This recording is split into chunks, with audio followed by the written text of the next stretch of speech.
أعوذ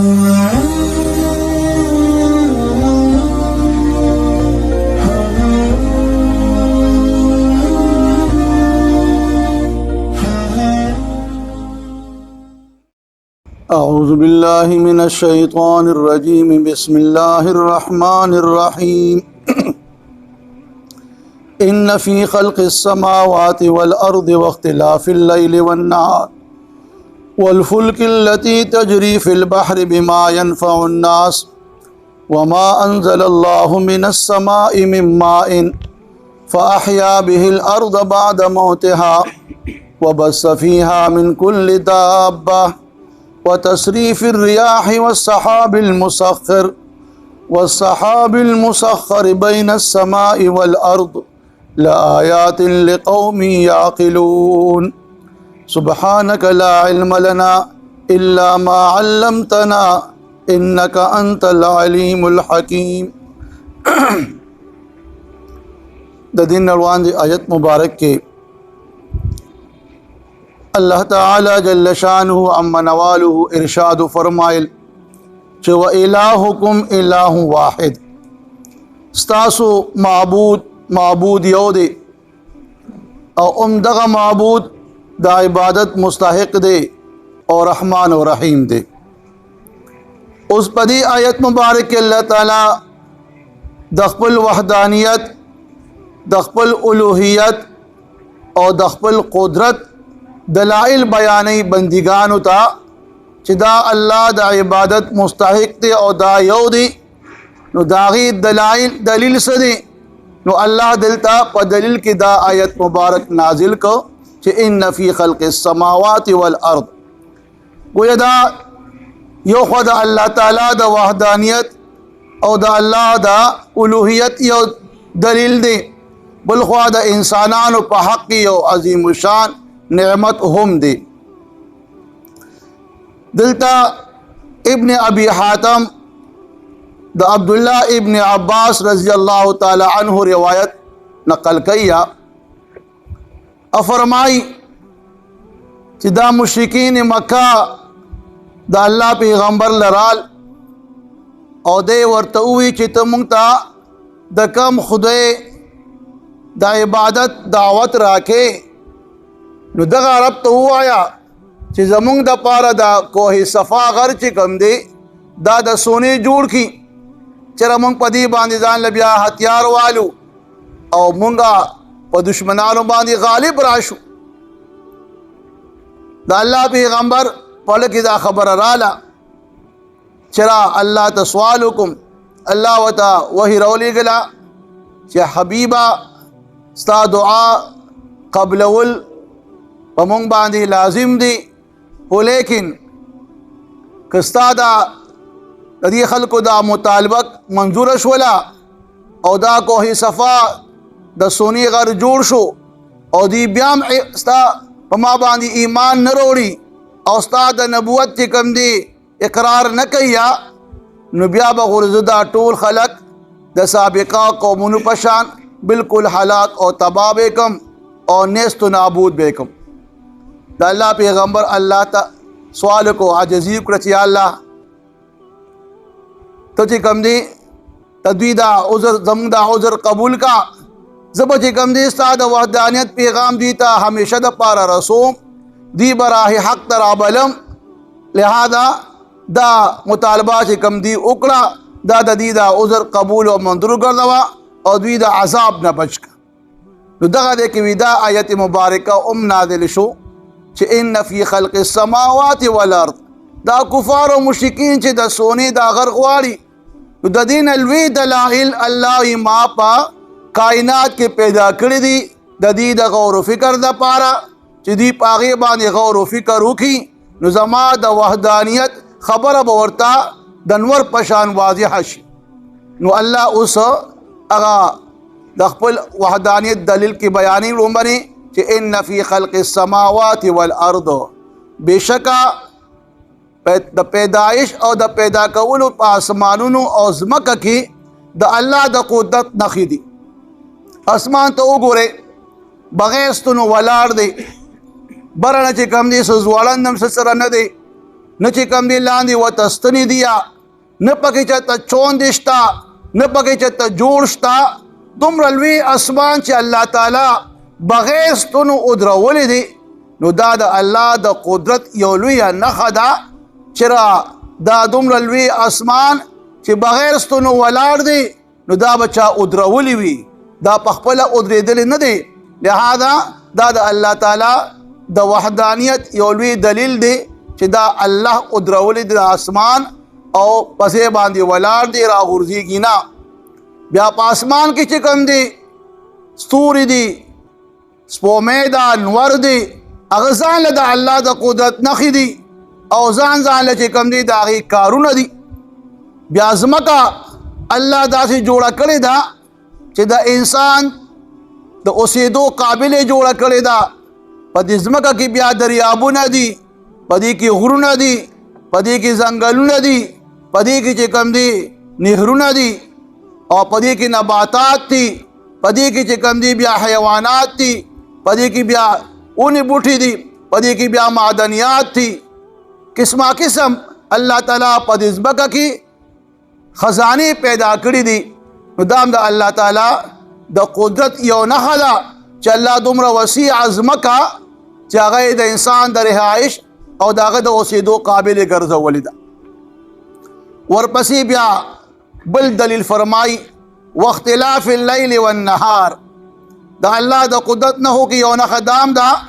د شپې او د ورځې دا بدلېدل د دې دا گردش چې کله شپه او کله ورځې دا روښانه ګرځولې ده په دې کې رڼا پیدا کړې ده شپه کې الله تیاره پیدا کړې ده او بیا په هغې کې دا حکمت دی چې دا بنده د ورځې ځان له د خوراک د روزې بندوبست وکړي روزګار وکړي کاروبار وکړي زمینداري وکړي او د شپې بیا د آرام دپاره الله والا شپه پیدا کړه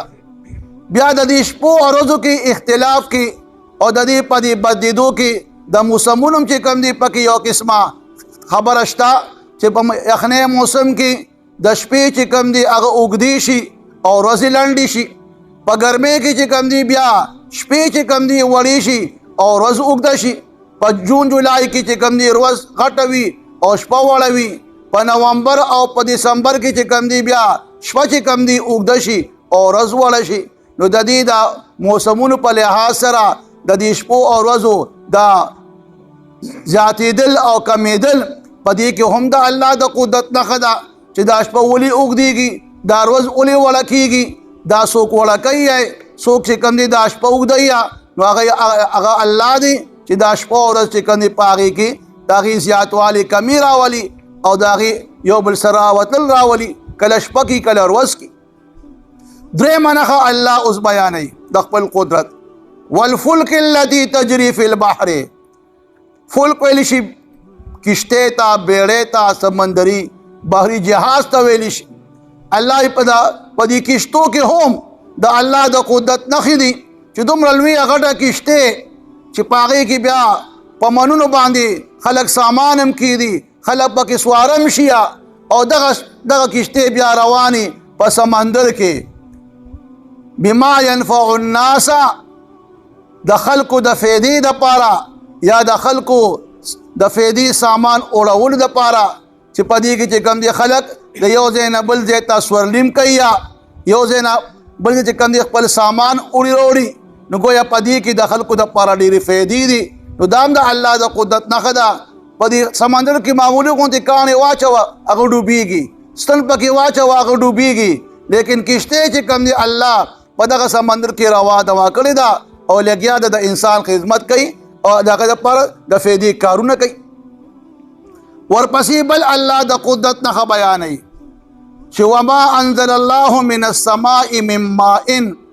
الله دا اوبو چې الله نازلي د اسمان نه په دې کې هم د الله د قدرت نښه ده چې د اسمان نه اوبه راورېږي ځمکې ته راشي چې کله دا ځمکې ته رالي نو فاحیا به الارض بعد موتها الله پس بیا جمدې کو مونږه په دغه اوبو سره ځمکه پس د هغې د مرګ نه د ځمکې مرګ نه مراد د ځمکې اوچېدل دي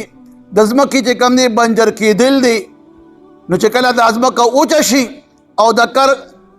کر قابل نه وي نو الله چې کله باران وکي نو د ځمکه چې کوم دی جمدې شي په دې کې شین بوټي زرغونه شي او بیا په دې کې فصلونه زرغونه شي غیاګانې چې کوم دی شنې روزیا او بیا یو عبودیه په دې تاسو غور وکئ اوبه د اسمان یو قسم اوبه را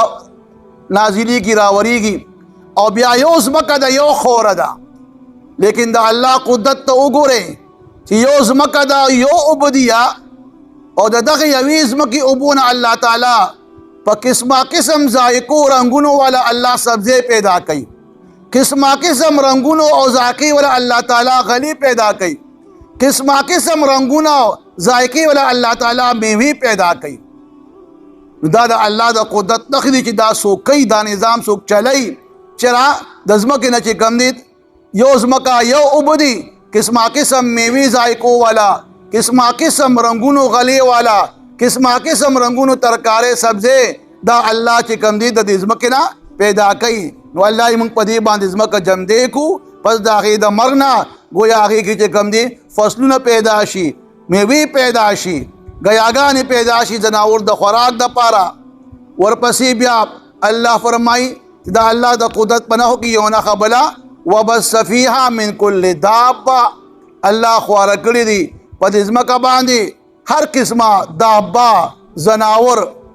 او بیا هغه ځناور څه واړه دي څه غټ دي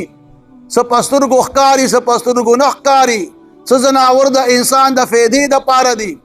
څه ځناور چې کوم دی د انسان د ازماش امتحان دپاره الله حرام ګرځولی دي څه ځناور داسې دي چې انسان د هغې هغه فایدې اړو عقل باندې معلومول نشي نو قسمه قسم ځناور الله په دې ځمکه پیدا کړي دي دا هم د الله د قدرت نښه ده چې دومره ځناورې پیدا کړي دي چې بعض ځناور پکې داسې قوت طاقت والی چې انسان یې قابو کول هم نشي هتیان وغیره اوخان وغیره نو دا قسمه قسم ځناور الله پیدا کړي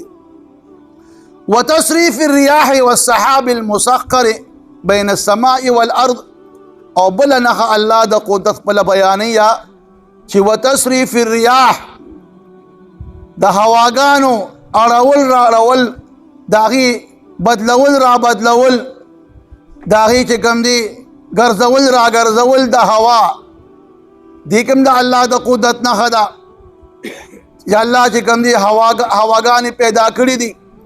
بعضې هواګانې چې کوم دي نو هغه خوشګوار وي بعضې هواګانې چې کوم دي هغه ناخوشګوار وي بعضې هواګانې تیز وي بعضې هواګانې چې کوم دي نرمې وي بعضې هواګانې چې کوم دي تباهي راولي بعضې هواګانې چې کوم دي نو هغه ثمره او میوه راولي لکه مطلب دا فایدې راولي نو دا هواګانې الله پیدا کړي دي د الله پیغمبر عادت مبارکو چې کله به هوا روانه شوله هوا به چلیدا نو سوال به یې کوو چې الله په دې هوا کې چې کوم زموږ دپاره خیر دی هغه خیر راکې او چې په دې کې کوم شر دی د هغه شر نه یا الله مونږ بچ وساته بیا علما دلته فرمایي یو ریح دی او یو ریاح دی دا دواړه الفاظ د هوا دپاره قرآن مجید کې ځای په ځای راغلي دي نو ریح متعلق فرمایي چې ریح هغه هوا ته وي چې هغه ځان سره عذابونه راولي ناخوشګوار هواګانې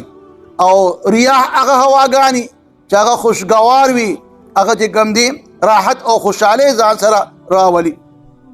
او بیا الله فرمایي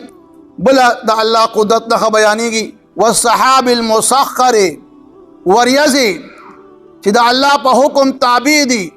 د الله په حکم باندې بره فضا کې ځوړندې دي بین السماء والارض د اسمان او د ځمکې درمیان ځوړندې دي او دغه هواګانې دغه وریځې چې د سمندر نه چې کوم دي بخارات بره روان شي هغه بخارات چې کوم دي بیا فضا کې چې کوم دي هغه د هغې نه چې کوم دي وریځې جوړې شي دغه وریځې بیا چې کوم دي بیا فضا کې ځوړنده وي تکې تورې وریځې رنې وریځې راشي اوس الله خوښه ده چې کوم دی کې باران ورول غواړي هلته هغه وریځې وشړي هلته په هغه ځای باندې باران وشي او بیا دغه باران اوبه چې کوم را روانې راځي د هغې دپاره الله تعالی بیا کوم انتظام کړی دی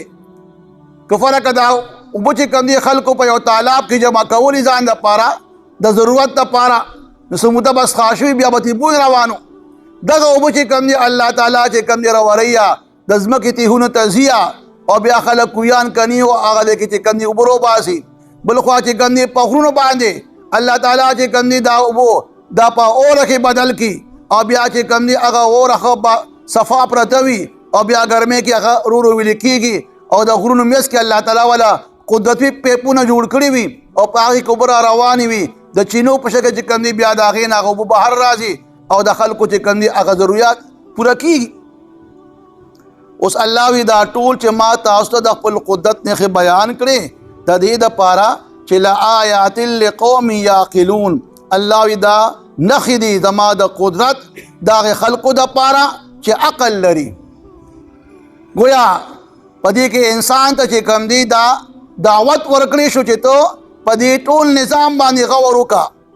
چې الله دا کائنات څنګه پیدا کړی دی په دې کوم څونه پیدا کړی دی بیا د هر یو نظام باندې سوچ وکړه چې هر یو نظام په یو طریقه باندې را روان دی شپه او ورځ په یو طریقې را روانه ده دغه شان چې کوم دی د اسمان نه اوبه باران وریږي یو نظام را روان دی کله الله کائنات جوړ کړی دی دغه نظام جاری دی دغه شان الله چې کوم دی بیا د ځمکې نه چې کوم دا بیا پیداوار پیدا کوي فصلونه پیدا کوي غنم پیدا کوي نو د غنم د اون غنم پیدا کیږي د انګور اون انګور پیدا کیږي د سیب اون چې کوم دی سیب پیدا کیږي دا یو نظام الله روان کړی دی. بیا زناور ته وګوره داغي پیدایش ته وګوره داغي نشونما ته وګوره داغي مرګ ته وګوره ټول په یو نظام باندې روان دي. نو چې دا ټول سيزونه په یو نظام روان دي نو دا یې څوک چلیا او هغه نظام چلول والا هم یو ذات کې دي شي که فرق دا د یو ذات نه علاوه ډیر ذاتونه وي نو بیا به هر یو د خپل مرده مطابق نظام چلولو چا به چې باران کوم چا به چې نه کومه چا به چې د انسان نه خر جوړومه د خر نه انسان پیدا کوم د سیب نه چې کوم دي انګور پیدا کوم نظام به درهم برهم. لہذا چې دا نظامونه ټول په یو یکسا نظام چلیږي په هر څیز کې یکسا نظام دی. د نور سپومې ته وګوره کله الله کائنات پیدا کړی دی نور په خپل ټیم راخیږي په خپل ټیم ډوبېږي سپومې په خپل اوقاتو کې ښکاره کېږي په خپل اوقاتو کې ډوبېږي. لہذا دا ټول نظامونه د دې خبرې بیان کوي چې د دې چلولو والا یو ذات دی چې هغه سره په دې کې څوک شریک نشته چې هغه الله دی او وحده لا شریک دی او دا نظام چلی. نو لہذا عقل خاوندانو په دې نظام غور و فکر وکړي او عمده دغه ذات چې چا دا ټول کائنات پیدا کړی دی داغه عبادت وکړي او داغه د الوهیت او داغه د وحدانیت اقرار وکړي. دنیا کې هم الله تاسو له خیسته کی رسل به هم تاسو له الله د دې بدلی درکړي. ان فی خلق السماوات والارض بشکا په پیدا کولو د اسمانونو او د ځمکه کې دلته علما بیا فرمایي چې د اسمانونو ځکه په جمع صيغه راوستله او ځمکه مفرد راوستله داغه بیا علما ډېر وجه بیانوي. یو وجه دا بیانوي چې د اسمان چې کوم دي دا او طبقات دي ځان د طبقه ده او ځمکه چې کوم دي دا یو خوره ده نو ځکه چې کوم دي ځمکه مفرد ذکر کو او اسمانونه چې کوم دي صيغه جمع ذکر کړه باقي نور وجه بیانېږي. واختلاف الليل والنهار او بدلول د شپې او د ورځې کې هم د الله قدرت نښې دي. والفلک التي او په بیړو کې هم هغه بیړۍ تجری فی البحر چې روانې وي په سمندر کې بما ينفع الناس د خلکو د فیدې دپاره یا د خلکو د فیدې سامان وړو دپاره. وما انزل من السماء من ماء او په اوبو کې هم د الله د قدرت نښه ده چې الله دا اوبه نازلوي د اسمان نه. بیا فاحیا به الارض پس بیا جمدی کی پدی اوبو سرا ځمکه بعد موتها پس داغی د مرګ نه پس داغی د اوچیدونه او بنجر کېدونه. وبث فیها او د الله په قدرت نه خو یو خدام ده چې الله خواره کړي دي په دې ځمکه کې من کل دابه هر قسمه زناور وتصریف الریاح او دا هواګانو چې کوم دي ګرځېدل را ګرځېدل اړول را اړول په دې کې د الله د قدرت نښې دي. والسحاب المسخر او وریځه چې تابع ده د الله په حکم باندې او مسخر ده او زوړنده ده بین السماء والارض د اسمان او د ځمکې درمیان. लआयातिन लिक़ौमिन याक़िलून खामखा पदी की नखदी दाग कौम द पारा कि अकल लरी और तदब्बुर और गौर व फिक्र कई। इन्न फी खल्क़िस समावाति वल अर्द बेशका प पैदा कवुलु द आसमानुनु और ज़मका के द अल्लाह द कुदरत नखदी वख्तिलाफ़िल लैलि वन नहारे और द शपे और दरवाजे बदलेदो की हम द अल्लाह द कुदरत नखदी वल फुल्किल्लती और बेड़े के अगा बेड़े तजरी की रवानी और चलीगी गिरदी फिल बहर प समंदर के बिमा यनफ़उन नासा दखल को दफेदी द पारा या दखल को दफेदी सामान उड़ू द पारा वमा अंज़लल्लाहु मिनस समाई मिन माइन और पौबू के चागा अबू चाले नाज़िले द आसमान ना फ़अहया बिहिल अर्दा पस जमती की पदग अबू सर अज़मका बाद मौतिहा पस दागी द मरगना पस दागी द उचिदूना वबस्स फ़ीहा मिन कुल्लि दाब्बा और ख्वारा कड़ी दी पदिज़मका की हर किस्मा दाब्बा जनावर व तसरीफ़ रियाह और द हवा अड़वल की और या द हवा गर्जिदो रा गर्जिदो की व सहाबिल मुसख्खर बैन समाई वल अर्द और वरियज़ा कि मुसख्खर दा ताबीदा द अल्लाह द हुक्म द आसमान और दज़म के दरमियान लआयातिन लिक़ौमिन याक़िलून खामखा पदी की नखदी द अल्लाह द कुदरत दा कौम द पारा कि अकल लरी और पदी की गौर और फिक्र तदब्बुर कई। अल्लाहुम्मा सल्लि अला सय्यिदिना व मौलाना मुहम्मदिन व आलिहि व इत्रतिहि बिकुल्लि मालूमिन लका इलाहुकुम इलाहुन वाहिद ला इलाहा इल्ला हुवर रहमानुर रहीम अलिफ लाम मीम अल्लाहु ला इलाहा इल्ला हुवल हय्युल क़य्यूम रब्बना आतिना फ़िद दुनिया हसना व फ़िल आखिरति हसना व क़िना अज़ाबन नार। द उम्म बीबी आयशा ने रिवायत थी इदा अल्लाह पैगम्बर चे बकल सारे तशबीह तहज्जुद लपासे दो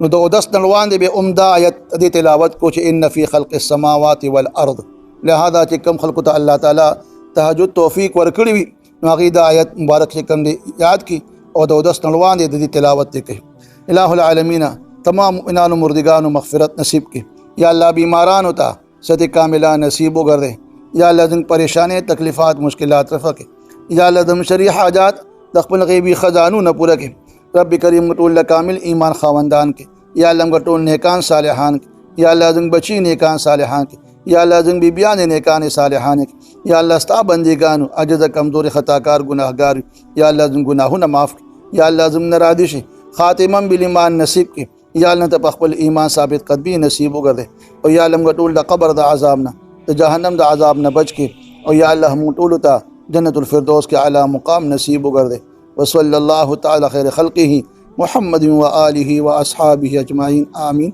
बिरहमतिका या अरहमर राहिमीन।